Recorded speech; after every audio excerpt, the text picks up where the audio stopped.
Something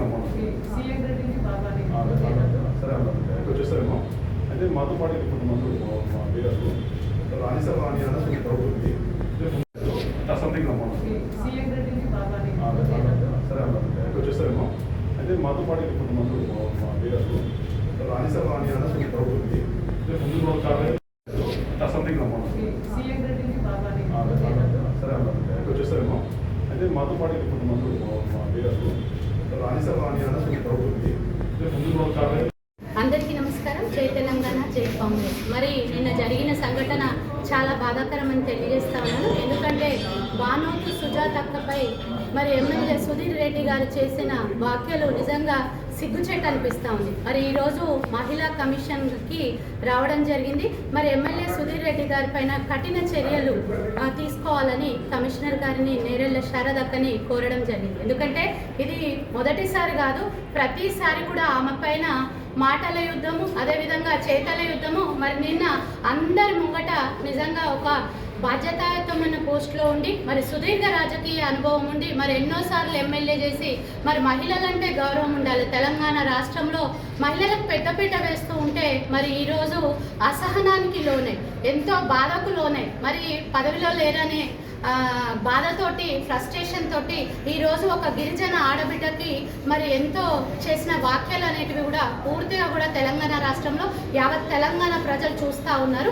so వారిపై కఠిన చర్యలు తీసుకోవాలి, గిరిజన ఆడబిడ్డకు న్యాయం చేయాలని, వారిపై ఎస్సీ ఎస్టీ అట్రాసిటీ కేసు చేయాలని మేము మా సహచర కార్పొరేటర్స్ ఇక్కడికి రావడం జరిగింది. మన అందరికీ కూడా తెలుసు, తెలంగాణ రాష్ట్రంలో కాంగ్రెస్ ప్రభుత్వం వచ్చిన తర్వాత రేవంత్ రెడ్డి గారు మహిళలకు పెద్దపీట వేస్తూ ఉంటే మరి అపోజిషన్ పార్టీ వాళ్ళు మహిళలను కించపరుస్తూ ఉన్నారు.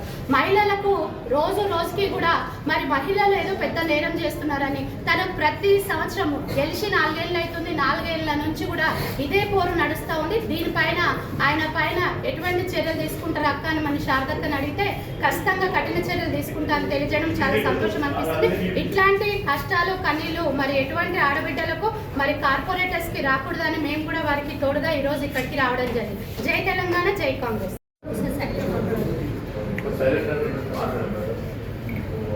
నిన్న జరిగిన సంఘటన, దేవిరెడ్డి సుధీర్ రెడ్డి గారు ఎల్బీ నగర్ ఎమ్మెల్యే, నేను ఒక హస్తినాపూర్ కార్పొరేటర్, గిరిజన మహిళను, నేను ఒక ట్రైబల్ ఉమెన్ను. నేను గెలిచినప్పటి నుంచి నాకు నానా విధాలుగా హింసిస్తూ, నన్ను ప్రోటోకాల్గా ఇబ్బంది పెడుతూ, నన్ను ప్రతి అడుగులో నన్ను హింస పెట్టుకుంటూ నన్ను ఇవాళ నిన్న మాట్లాడిండు. హనీమూన్ అనే పదానికి నాకైతే అర్థం తెలియదు. మరి ఒక భార్యాభర్తలు చేసిన వాడికి వేరే వాళ్ళతో అంటగట్టి నన్ను కించపరిచేలా చేసావు. మరి అదే నీ ఇంట్లో నీ కోడలు ఉంది, నీ భార్య ఉంది. మరి రాజకీయ 30 సంవత్సరాల నుండి ఎవరెవరితోని హనీమూన్ చేస్తే నువ్వు ఎమ్మెల్యే పదవిలో ఉన్నావు సుధీర్ రెడ్డి.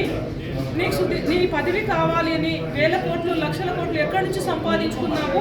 నువ్వు రాజకీయంగా నీ పెళ్ళానికి మీ అమ్మ హనీమూన్ చేస్తేనే కదా నువ్వు వేల కోట్లు సంపాదించినవేమోనని నేను అనుకుంటున్నాను. నీ దునికి సమాధానం చెప్పాలి. నేను ఒక ఎస్టీ మహిళని, దీనిపైన నీకు కేసు పెట్టి ఎస్సీ ఎస్టీ అల్ట్రా కేసు పెట్టేసి నీకు పోలీస్ స్టేషన్లో లాగడం కంపల్సరీ, నీకు శిక్ష పడేలాగా చూస్తాను. ఇప్పుడు మా కమిషన్ మేడం శారదాక కూడా మేము లెటర్ ఇవ్వడం జరిగింది. మీపైన కఠిన చర్యలు తీసుకుంటామని ఆమె హామీ ఇచ్చారు. ఒకవేళ దీనిపైన ఎలాంటి తీసుకోకపోతే నీ ఇల్లు ముట్టడించడం ఖాయము, నీకు చెప్పు దెబ్బ కొట్టడం ఖాయం.